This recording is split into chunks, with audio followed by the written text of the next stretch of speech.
In the late autumn, Mr. Hussein paid one of his regular visits to the Alfwyhat Teacher Training Center, which is part of the adult education program of UNESCO. Hussein's enthusiasm, his humility, and the degree of his involvement with the Libyan people came out in the style of his reports. My work in Tripoli had prevented a personal visit to Alfwyhat since September, and my welcome, possibly for this reason, seemed even more cordial than usual.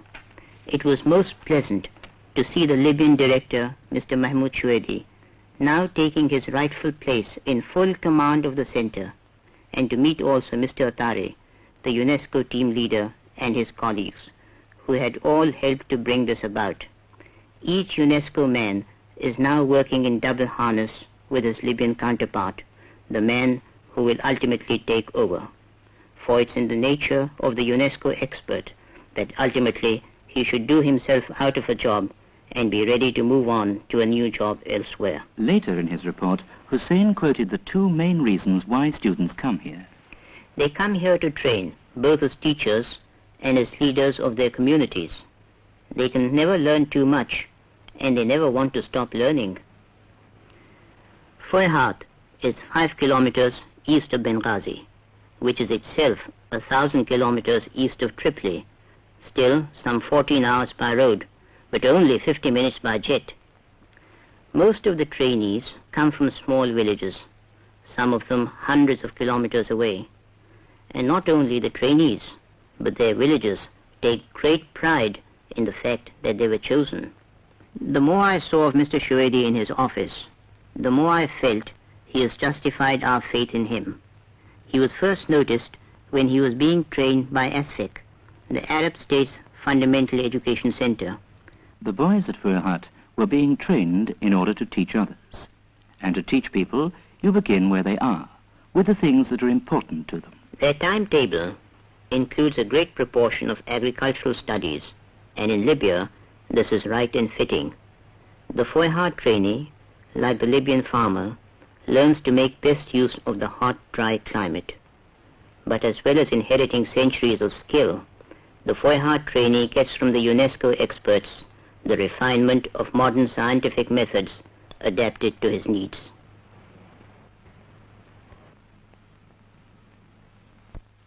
Since even poultry houses need a new coat of whitewash occasionally, the Alfwyhat trainee is shown the right and wrong way to hold a brush, as well as all the more everyday skills of the poultryman. He learns to grow vegetables and fruits, like olives, which are already part of the country's economy, although modern methods of pruning using modern tools show him how to get better results. The Alfwyhat students are enormously keen to learn. They know that when the time comes to return home, their friends back in the villages will expect to learn from them. And one even sees, in the Libyan setting of the camp, the Martian uniforms of the beekeeper. In the preserving department, the honey taken from these bees is put into jars and stored for later use. Classroom teaching, or the open-air equivalent, is not allowed to act as a drag on practical experience, and the boys have the pleasure of seeing where everything leads. They help to grow their own food. They make in one class many of the benches and tools they will need in another. They never think of themselves as privileged because they are teachers.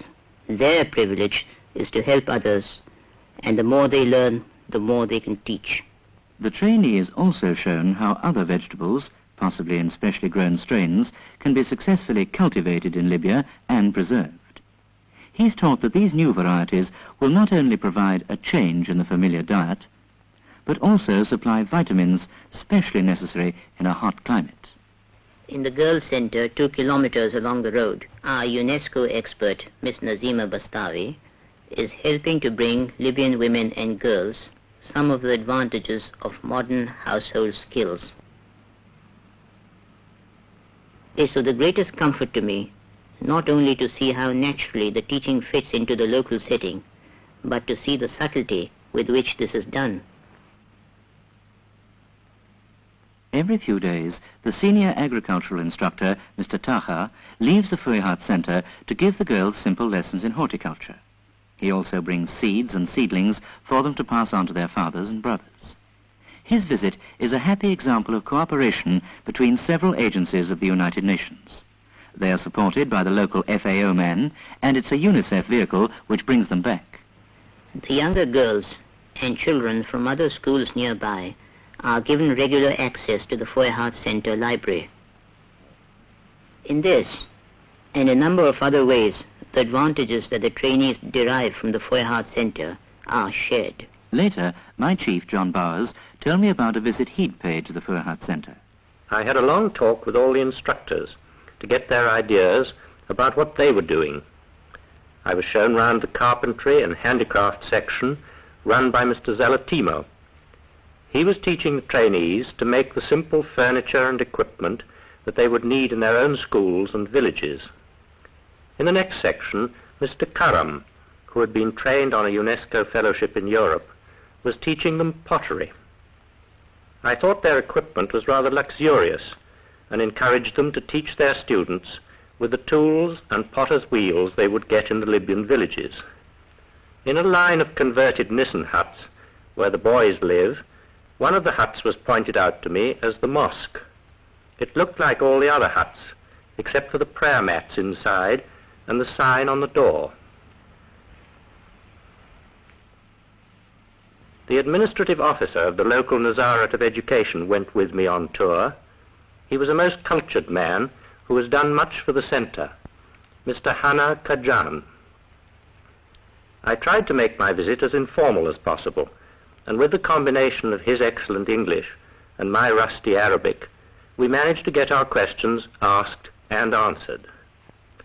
The teaching aids section, under Mr. Suleiman, was training the boys to use simple silkscreen printing so that they could make posters and notices for their village schools.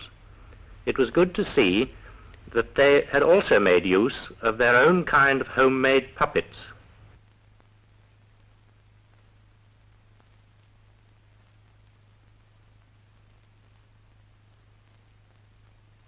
This was in the same room as the more modern devices, like film strip projectors, tape recorders, and epidioscopes. Alfwyhat has a small radio outfit which gives the students practice in handling educational broadcasting and sends out music and announcements over the area of the centre.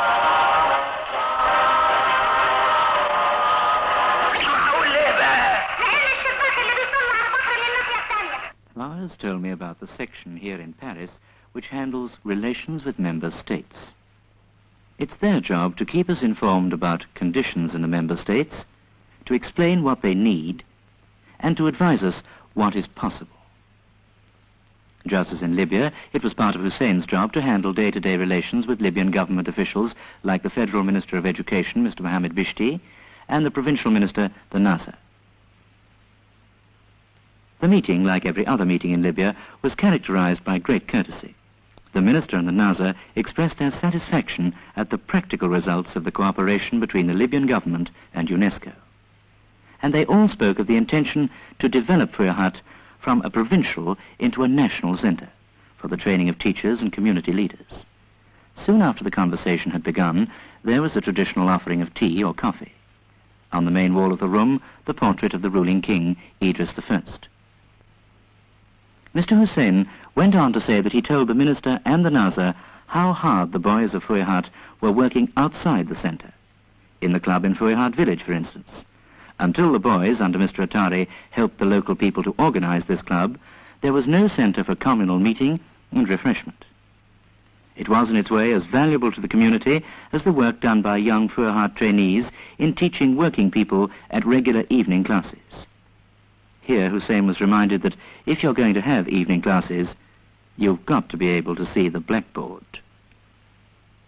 It was pleasant to watch electric light flickering like candles, but it would take a lot to distract the class, whose members are there because they want to learn and whose teachers are conscious only of being able to help. On my last morning, before returning to Paris, I went out to a village with a Alfwyhat graduate. He took me to meet a farmer whom he had taught to read and write. The friendliness between the two was most encouraging. We gave the young teacher his training and his start. Now we must support him in Alfwyhat, Tripoli, Paris. We must make him feel that he can still count on us for help. At Alfwyhat, we are not just training teachers, we are encouraging communities to help themselves and each other. Here was what I had wanted, tangible evidence of UNESCO in action. After studying the reports of Hussein, Bowers and others, after, on my part, only a vicarious experience of the Alfwyhat Centre, my work at UNESCO really began to make sense.